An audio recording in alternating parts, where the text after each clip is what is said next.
Welcome to Arasta, the Endless Web. As far as our opening hand goes, yes, we will keep on this one. We've got 4 lands. We've got a Changer's Presence. We've got Renata, Called to the Hunt. I think that's how you say it. It's at 4 to enter the battlefield. Yes, we'll keep on this one. We've got card draw and some extra value for Arasta. So anything else, we're going to go and pass the turn to our opponent. We're playing Arasta of the Endless Web. That might be wrong. If it is, I do apologize. Reach whenever an opponent casts an instant or sorcery spell. Create a 1/2 green spider creature token with reach. Playing against Titania. Ooh, and then Vernal. Ooh. Yeah, that's going to be a bummer against mono green. Let's see. Yeah, anything else will pass the turn. Playing against Titania. Whenever Titania enters the battlefield, return target land card from your graveyard to the battlefield. Then, whenever a land you control is put into a graveyard from the battlefield, create a 5/3 green elemental creature token. And that's going to be Scavenging Ooze. Ugh, yucky. Get out of here. Oh, we draw into our own Scavenging Ooze. Yeah, normally, I'll kind of excited. Normally don't run Scavenging Ooze in here, but yeah, I'll kind of explain what we got going on here in a second. All right, so we've got Enchantress Presence, and then, yeah, it's going to curve out nicely into our commander, and then we'll kind of go from there, past the turn. So, we did cover both commanders. Give a quick shout out to our sponsors, MTGOTraders. If you want to go jump in Arasta's web and become food for all of her little spider babies, hey, head on over there. We're looking for some more food sources, and she will certainly appreciate it, and we would too. And also, let's give a quick shout out to ingaming.com/Jolt. If you go there, that will apply your coupon code, or you can click on the link down in the description below. That's going to allow you to apply the coupon and treat yourself at the same time, whether it's custom playmat, whatever that you may need, whatever that may be. And also, last but not least, I started a Patreon. So if you'd like to contribute to the Patreon to help support cool content like this, get your name in the credits of my videos, or if you want to get your hands on some of these sweet tokens, make sure that you're a patron of my Patreon. You'll be automatically entered into my token giveaway. So it's officially free time. Let's have some fun. Let's see what we rip it. Ooh, Course of Crufix. Okay, so at this point, I think if we just end up going, so we go Courser, that's still going to give us a card draw, which is pretty much what we're looking for. Yeah, let's just see if we can't get some. If we're either way, we've already made the land drop for the turn, so let's have Arasta into the battlefield, and ooh, that's going to be Tornado. I like that. And then anything else, yeah, I think we passed the turn, so we might end up going for that Tornado. Yeah, I kind of like that. Anything else, let's go and pass turn our opponent. So we end up going for, we'll probably need to set up a Vernal Bloom and then go for Tornado. Tornado on Snow-Covered Forest. We can Tornado on Titania, and it's going to make it really hard for them to do anything all at the same time while playing live. And look at the art on Tornado. Oh my God. We got a Tornado, we got a tree, and then we got a lady riding a griffin. I mean, that's just, talk about old school magic right there. Oh, that is... And I imagine the art director back then was like, "Yep, that is a tornado. I'll take it." Set in a multiverse. There's a lady riding a griffin, whatever that is. Anyways, let's have some fun. So hopefully we're trying to hit a lane drop next turn. We'll probably end up going Courser. It kind of depends. Yeah, if our opponent's not going to swing in, then we're cool with this. So looks like we're just going to be making some trades, which I'm A-okay with. So let's go Courser of Crufix first. Mainly is we're going to get that card draw, and we just want to have more force on the battlefield than our opponent. That way we can take advantage of that just a little bit quicker. So Orin Reef, do we want to have that come into play? It's going to enter the battlefield tapped, and that'll be an extra card draw for next turn. But if we're trying to go for Vernal Bloom, we want to have as much mana on the battlefield as possible. So let's go and get that extra life gain. We'll still end up going for Scavenging Ooze. And then with Tangle, that kind of allows us to buy an extra turn of them swinging in too. So that's going to be nice. So let's have all Skoos come down. Scavenging Ooze. If you don't know, I hate Scavenging Ooze. It's one of the worst cards printed in the history of Magic. Jolt, are you kidding? No, it's not. It's terrible. And so... But yeah, I hate Scavenging Ooze because when I first got into Magic, this is prior to my channel, I used to play an Aristocrats deck in Modern. So imagine that with Immortal Servitude, and then Scavenging Ooze was a big a good sideboard graveyard hate out of the command zone, and not out of the command. My gosh, what am I trying to say? I was trying to make sure that they weren't blowing up one of our forests. That's pretty much what was going on, and so with with Scavenging Ooze in Modern, it was a good sideboard card for Graveyard Hate. And so, you know, when you're trying to set up an Aristocrats win, especially the Mortal Servitude, you need to fill your graveyard, you need a sack out, you need creatures, you need redundant creatures, and then you need Blood Artist effects. And so you'd play a graveyard game, and then people would side in Scavenging Ooze, you know, especially if you're playing against Jund and stuff like that. And then just having your graveyard picked apart by Scavenging Ooze over the course of the entire game, it's like putting like those little sticks underneath your nails. I mean, I hated it. It was just terrible. It was not fun. Did not enjoy it at all. All right, so anyway, that's why I hate Scavenging Ooze. But we are running it in here because that allows us to kind of keep our opponent's graveyard in check. I am trying to build a version of Arasta that's kind of a little bit more control-based. That's kind of what we're doing right now. So opponent's got a lot of elementals going. That is, my goodness. So we do need to set up this Tangle. And it looks like we're probably not going to be getting a lot of tokens either from our opponent. So a little bit of a bummer. I build this deck, and most of the time you play against a lot of mono blue. You're some Storm versions, whatever that may be. And it looks like they did end up casting Green Sun Zenith. It's going to be Green Sun Zenith for 6. We see what they're going to grab. I will say this, Primetime is unbanned in this 1 versus 1 commander format on Magic Online. It's also why our live total start at 30. So let's see what they're grabbing for 6. Okay, that is going to be Primetime. So it's going to be 2 extra lanes on the battlefield. Let's see what they do end up grabbing. We're going to try our best to deal with some of this. Okay, they end up grabbing 2 fetch lands. And so let's see. So that's going to be Oran Reef. We do want another forest down, so let's do that. So let's play the forest off the top. This is going to be Nyx Lotus. We're going to gain an additional life. We actually are working towards some really nice devotion with Nyx Lotus. Let's go Vernal Bloom. Because what we're going to try to do is just basically just go for Tangle next turn. That's going to be 1, 2, 3.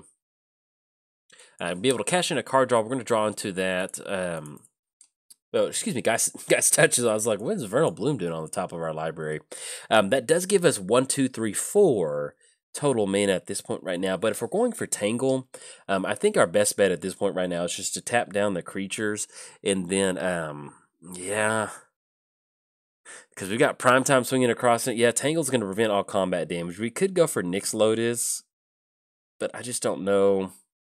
So if we want to try to end up going Tornado to clean the board state out, that's going to be a Spider token, which you can block on Titania. That's going to be 15 coming across. Yeah, I just don't think we have the necessary blockers to untap. And then plus, we've got Vernal Bloom, so we don't necessarily need to get down Nyx Lotus. Yeah, Nyx Lotus is one of those things like, if we can make it work, awesome. But if not, we're going to try to tangle our opponent out on this one. So, and another thing to kind of keep in mind with this deck is this is not your typical mono green control where you're ramping and closing the game out with some of those random green enchantments that kind of lock down your opponent's mana. What we're basically doing now is just kind of just, they're just in Primetime, we're just trying to kind of just, if we can get web going, it's kind of one of those decks that we're not really worrying about our win percentage. Technically, it's just kind of one of those, let's just see what we can do. Let's see what's possible. We've got a Vernal Bloom down there. We're going to be able to grab some extra force with Windswept Teeth and Jund Panorama. And so we'll see what else they grab. But at least we do have Tangle. That's going to stop that, and then we can go Tornado next turn. And they've got Thespian Stage in Dark Depths. So we do need to go for Tangle. So it's going to be 1, 2. Prevent all combat damage, and then each attacking creature is not going to untap. So that's actually going to give us an additional turn next turn to get some more stuff moving on our side of the battlefield. So that's going to be no combat damage, swinging in for 20. Prevent all combat damage. And then that's going to pass it back over to our turn. Yeah, and I think there's nothing else that we want to do for 2. We'll still just go and pick apart our opponent's graveyard. Let's go and grab that Crystal Vein. And the good thing about Guy's Touch is it does replace itself. So it's going to give us an additional card draw. All right, so we run into Guy's Touch. And that's going to be Heroic Intervention. Let's have Forest enter the battlefield because that's going to give us some extra mana. So we're going to gain that life. Yeah, and let's do that, because like I mentioned, Guy's Touch is going to replace itself, and we're just going to be able to draw into in Heroic Intervention. Maybe we get an extra land off top. All right, so we're going to have Guy's Touch enter the battlefield. Let's see what else we can do. That's going to be Wasteland. I still think we just end up going Tornado. 1, 2, 3, 4, 5, 6. And at this point, we're just trying to find an extra force. All right, it's going to be Tornado, Ancient Tombs on top. Yeah, I think, yeah, so let's go for the tornado activation. We're going to pay 3 life, destroy Primetime. Let's go tornado. Oh, and excuse me, you can only activate that one time. So that is correct. And then we're going to have 1, 2, 3, 4 for Nyx Bloom. Lotus, which I do think we like. Yeah.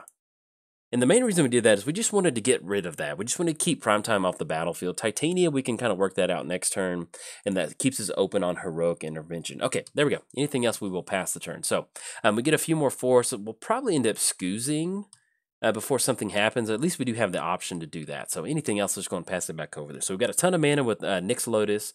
That's going to allow us to get a few more action going on our side. And that will be 2 more elementals we're trying to fight. And so we'll see. Yeah, we might end up going for Primetime, but at least with Heroic Intervention, we will be able to kind of set up some really nice blocks, depending if our opponent saw what we ended up going for. But you can see how good Titania is. I guess technically the better line of play would have been Titania, but even then, if we target Titania, they're still going to be able to go for the activations in response to us targeting Titania. So they're going to be getting all of the forests right now. And we'll be able to go for that tornado upkeep activation, which will be nice. This could be an extra force on the battlefield. But yeah, either way, this is pretty much what we want to do with the deck. So anything else, yeah, let's just go and pass it back over there. So if we end up going, we're definitely going to have to go for a Heroic Intervention block, because a Heroic Intervention is going to allow us to block on one of these creatures. Arasta is going to be able to get rid of one of the elementals, and then we can chump block across the rest of the way. We are looking at a Dark Depths option of what they can end up going for. Kind of see how they just, ooh, and then Karn.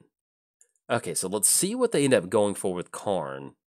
Because either way, we've got Heroic Intervention. That's going to work out. So we can go Heroic Intervention. That'll allow us to kind of dodge. Let's go 1, 2, Heroic Intervention. Permanents you control gain hexproof and indestructible until end of turn. So it's going to allow us to stick around. We can still end up going for the tornado on Karn, I think. That's going to be the best bet. At least we're still getting that option of kind of grinding the game out until we can find something else. All right, so opponent's going to go over there. It's going to pass the turn with a bunch of open elementals. We just need to get a few more tokens going on our side to kind of stop these elementals going. All right, so we got a cumulative upkeep for 2. That's going to be 1, 2, 3, 4. And then let's go ahead and pop Karn, I think. Yeah, I like that. All right, so we're going to pop Karn. It's going to get rid of our life total just a little bit, not a lot. And then cumulative upkeep, so we're going to go ahead and pay 1 green mana. Do we want to end up paying for that? Yes, we'll keep that up. And then let's see, we draw into Ancient Tomb. And let's go ahead and grab that card draw source. So let's cast our commander, not commander, but at least in another enchantress piece. That's going to be 1, 2. And we just really want to start working towards this devotion. So we're going to be able to cash in Harmonize, and then we've got Wild Growth on top. Oh, yeah. Hopefully we can set up a lot, just jump out a lot more creatures. Let's have Ancient Tomb come down. And look, yeah, if we end up going Wasteland, that's going to give us that life gain, and then in response to Thespian Stage becoming a copy of that, we can just pop that too. So that's going to work out really well. Let's go for Harmonize. It's going to be 1, 2, 3, 4. Be able to draw 3 cards. We'll draw into that Wild Growth. Ooh, okay. So we go Devotion Green. I think either way, that's going to be fine. So let's go Devotion Green. That's going to be 10 total mana. Let's tap on Forest. It's going to be an extra card draw. That's going to be Worldly Tutor, which we can set up with Worldly Tutor. And then we Worldly Tutor. It's going to be Nature's Lore on top of our library. All right, so we have Wild Growth enter the battlefield. That's going to go onto that. That's going to be Nature's Lore on top. We can Collective Unconscious for a really good chunk of... And then we have no way to... Yeah, let's do this. So let's go Worldly Tutor to set something up. Let's go Worldly Tutor to make sure we're going to be able to set up a collective... yeah, I kind of like that. Yeah, I think we need to grab a Crater Hoof. All right, so Crater Hoof's going to go on top of our library. And we're going to go for Collective. That way we're going to draw a card for each creature that we control. That's going to allow us to cash into Crater Hoof, and then hopefully we can just get a few more creatures down. That'll really end up working out. So let's go Collective, and get this Tornado going. You know, we might be able to kind of grind this one out. We'll kind of see what's going to happen. You know, if they do swing in with the Elementals, that's a lot of Elementals. They are sitting at 5/3s, and so we'll see what's going to happen. But either way, this has been a very fun match so far. Titania versus that. Oh, look at that. Chord of Calling does work out. So that's going to be Season of Growth. Return to Nature. That's going to be Worn Power Stone. Yeah, so we're going to be able to draw into Worn Power Stone. And so we've got Chord of Calling, which may end up being an additional creature. It's going to be 1, 2, 3 if we tap down something else. That's exactly what we ended up going. All right, so Season of Growth is going to enter the battlefield. We've got Forest on top of our library. And I think that's going to finally be it for the turn. So anything else, we're going to pass it over. So we have 3 total mana with Chord of Calling. And so we'll see if there's anything that we would end up grabbing off of that. But I think this is going to be a pretty good bet because we still have prime time to gain some life. If we end up if they swing full out with all of their creatures, it's not going to be good. But we'll see what we can assemble. So let's get rid of one Power Stone. There we go. And then we do have a Forest on top of our library. So we at least can pop something with Tornado. And with Chord of Calling? Yeah, we'll figure out exactly what we're going to go to. All right, so it's going to be Sylvan Scrying. The good thing about them going for that is that gives us an extra spider, which really helps us out, them going for that Sylvan Scrying. And I think at this one, since we have Forest in the hand, we're just going to put Forest on the bottom. Life from the Loam, okay. That is not a bad option to draw into. And then our opponent's going to end up going probably... Oh, if they go Wasteland on Wasteland, that's going to force the activation... But if they go for the activation, that's fine. I just want them to kind of spend that extra mana. Yeah, let's do that. So let's go Wasteland on Thespian Stage. All right, so in response to their Wasteland on our Wasteland, we're going to go Thespian Stage. I want them to just tap down this mana and go for Merit Lage. If that's what they're going to end up doing, that's going to put them at like 6 total mana on the back end. So I think, yeah, kind of make that end up working. All right, so they're going to go Thespian Stage, becomes a copy of it.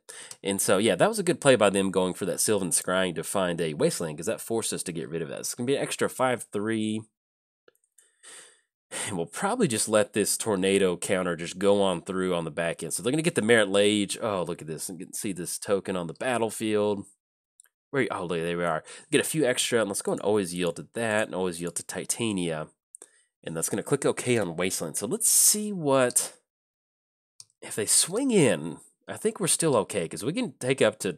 Well, that's going to be 30 elemental damage, so we will have to block at some point. But we will see.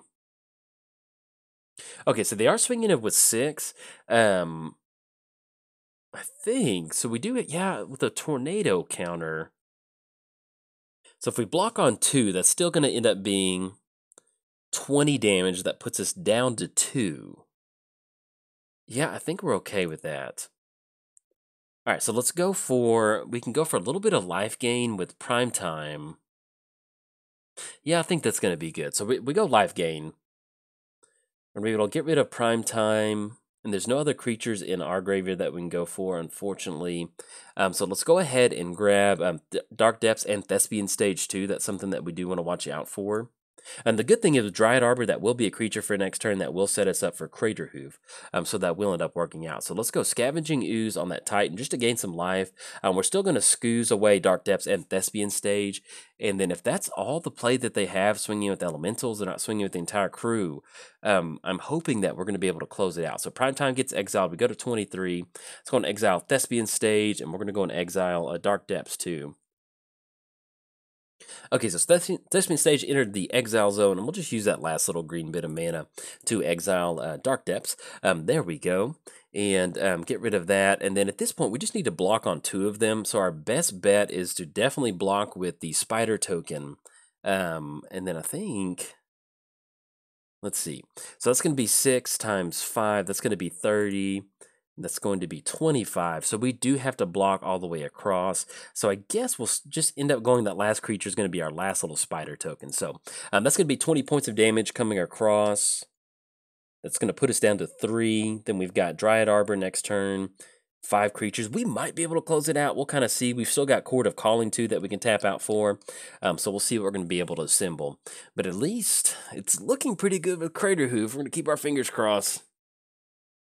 Okay, that does put us down to 3. And we'll see what else they have. They do have access to 6 total mana, thanks to our Vernal Bloom. But I think we'll be able to do it because we got a huge chunk of mana with Nyx Lotus. We can basically just tap out for Crater Hoof with Nyx Lotus and then go from there. Cumulative Upkeep, we're not really needing that right now because we don't want to pay that 3 life. So not going to pay for that. Adios, muchacho. It's going to go to the graveyard. Drawn to life from the loam. Let's have Dryad Arbor come down because that's going to increase our creature count. And that's going to allow us to gain a little bit of extra life and go for that Season of Growth. So it's going to be a scurry 1. And we're going to get some wonderful devotion with Renata. I'm pretty sure that's how you say it. Yeah, with her having... yeah, they're going to gain Trample. That's going to be good. I'm just going to put that on the bottom for right now. That's going to be Homeward Path. We're going to gain that life. Yeah, let's just end up going, because that's going to be Devotion. 1, 2, 3, 4, 5, 6, 7. 7 total Devotion. So let's go Nyx Lotus for 11 mana. And we're just going to go Court of Calling. Oh, yeah. And then Convoke, it's going to tap out at 7 total mana. I think that's going to be the last. So as long as we just X is going to be 6, we'll have the extra mana. So let's go Court of Calling. And I think what we actually end up grabbing is going to be Destiny Spinner. And I over-convoked on that, so we could have gotten an extra creature down. I was thinking that we needed to go for Nyx Bloom Ancient, but I realized that's not going to help. Yeah, I think Destiny Spinner is the better option. We should have just tapped out for 2 mana. That would have been an extra trigger for us. So we're going to have the Scry 1 come down. Yeah, had we just done the Court of Calling for 2 instead of 7, that would have given us an extra creature. Hopefully we're going to be able to push past it. A little bit of a misplay on my part on that, but I don't think it would have ended up mattering on that one. So either way, at least we're going to get an extra creature. Let's go and put that on the bottom for right now. That's going to be another force. And let's tap out for Crater Hoof. That's going to be 1, 2, 3, 4. So we're going to have 8 total mana. Let's go ahead and have Destiny Spinner. Yeah, let's do that. So we're going to go Destiny Spinner. Yeah, we're going to have Crater Hoof enter the battlefield. That way we can swing in. And we're going to go for a few Destiny Spinner activations. So let's get the Crater Hoof trigger on the stack. And at this point, that's going to be 1, 2, 3, 4. Let's have this land turn into a equal to the number of enchantments that we control. That's going to make it an 8/8 with Trample.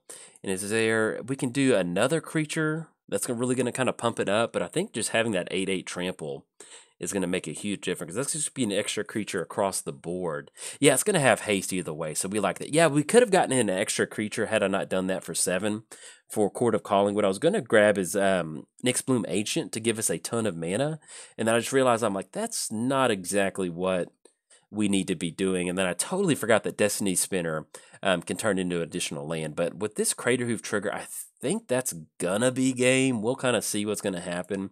We'll get the Season of Growth trigger. I mean, we've got a ton of damage over there. At least we're gonna have to see a lot of trades from our opponent. So that will be a good thing. So let's go and push in with the entire crew. All right, opponent's going to scoop it up on that one, yeah, because even if they block with Merit Lage on one of these creatures, we've still got 14s, 12s. We could have got an extra damage bonus in there by turning one of our lands into some more force. So we're able to close the game out. You can see that we weren't able to really get a lot of good spider tokens going on the battlefield. We played against mono green, but thankfully we were able to just value the game out. Use Vernal Bloom against mono green. We're able to take advantage of it a little bit quicker. It just goes to show you that card draw is going to win you game, you know. Both mono green players had Vernal Bloom, but we had Enchantress Presence to allow us to kind of filter through our library a little bit quicker, and that was the difference in that particular scenario. Could have played this deck a little bit tighter, I feel like, but with all new commanders, there is a learning curve. Can't wait to kind of adjust it from there, and hopefully you enjoyed the game. So if you did, like and subscribe. Thanks. Bye.